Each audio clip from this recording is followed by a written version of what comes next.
Hi, welcome. We're Claire, James and Teddy, and we're going to take you through our home.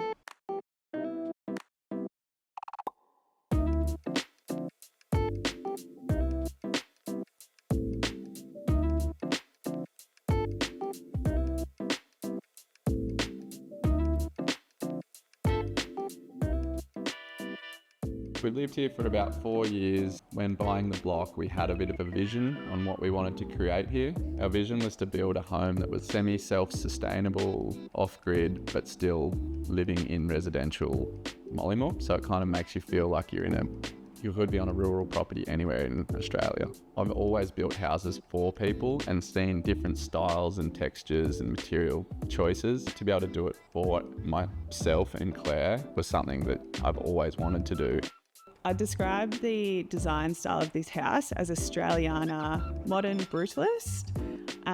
It brings in a lot of concrete, steel, blockwork, harsh product, but then softened by a lot of timbers and furnishings, as well as the native gardens. We have a lot of indoor-outdoor living spaces.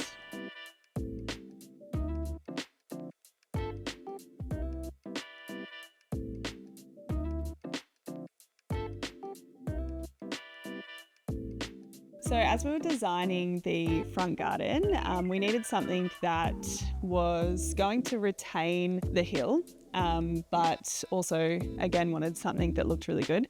At the time, James was working in Milton, and we came across these beautiful Milton monzonite rocks. Within Mollymook or Milton, you'll find these rocks in amongst gardens, just in the wild, I suppose, so not always just in a residential setting.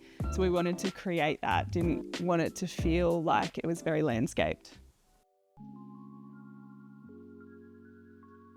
So this is our kitchen area, full galley style kitchen, made out of veneer, spotted gum paneling.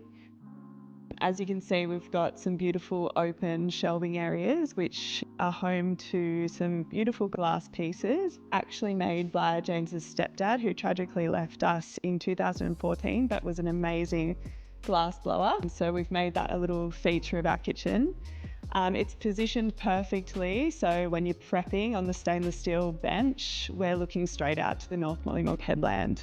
So as I prep my lunch or dinner or breakfast and that beautiful morning sun coming in, I'll always open up the sliding windows and the double sliding doors, creating a very indoor-outdoor feel. And that makes the space really airy and light. We do love to eat a very healthy, green leafy diet. So, this inspiration of having the garden feel like it's indoors really helps to inspire us when it comes to our cooking choices.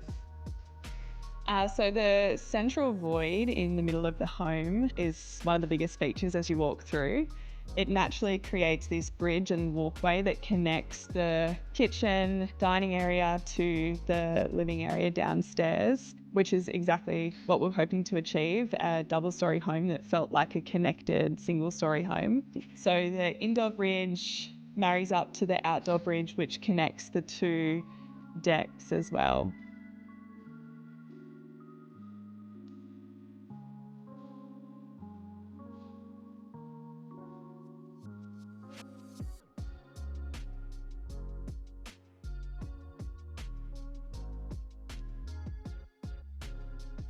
So as you walk down the stairs from the living kitchen, you'll come to the centre of the home, the lounge room living area. We really love this part of the house. It's our meeting point as a family. It brings connection. We've got the open fireplace, which sits in the middle of the void. So on a cold winter's night, we'll all sit around the fire with or without TV. Often we'll just sit here and enjoy the sounds, the crackles of the fire.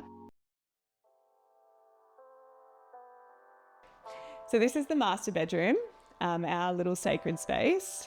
It opens right out onto the native garden through the big sliding doors, allowing that northeast breeze to come through, allowing that view out into the garden. We'll often have native birds waking us up in the morning with that natural sunlight. We only have sheer curtains in here. At night, as you're drifting off to sleep with those louvers opened, you'll hear the ocean breeze and the ocean echoes. We'll often get the views of the full moon. It'll come directly through, so you're drifting off to sleep again to that natural light. So moving through from our master bedroom, you'll come into our ensuite, one of the favourite rooms in the house for me. You come to our concrete bench top. So James and I together formed it up and poured it ourselves. So it's just off-white concrete, no colouring. We wanted it as natural as possible.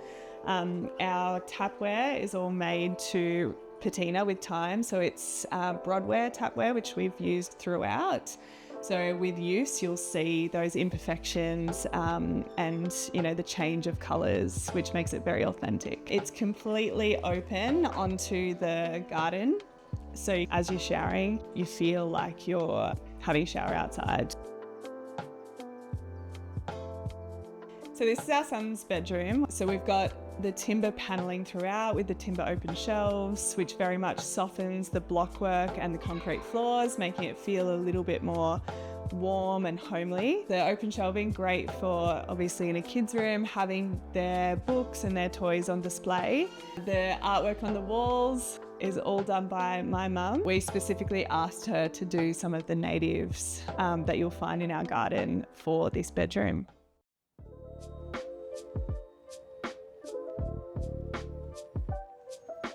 So we love living in Mollymook. We both grew up here, so spent much of our life here.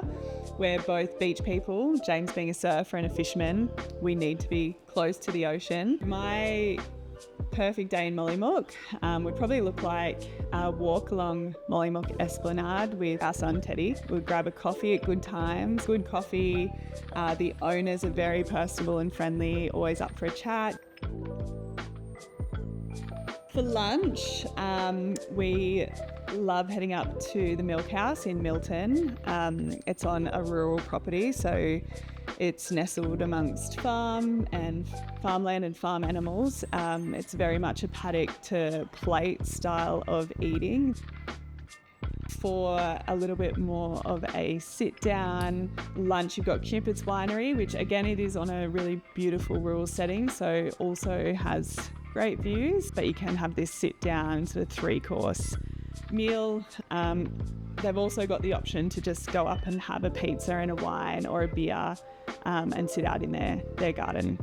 So when evening comes around for dinner, a great place for a cocktail or a bit of live music is Bar Yuki in Milton. And for something a little bit more sit down, get a little bit dressed up, we would go to the rooftop at Bannister's in Mollymook. Great cocktails, amazing share plates. It's elevated and you can sit right next to their rooftop pool. Just down the road from that is Guilo, so Asian fusion inspired food. The chef there is an amazing chef. He's gone through a few restaurants in this area and they're all second to none. So we love going there for something a little bit different.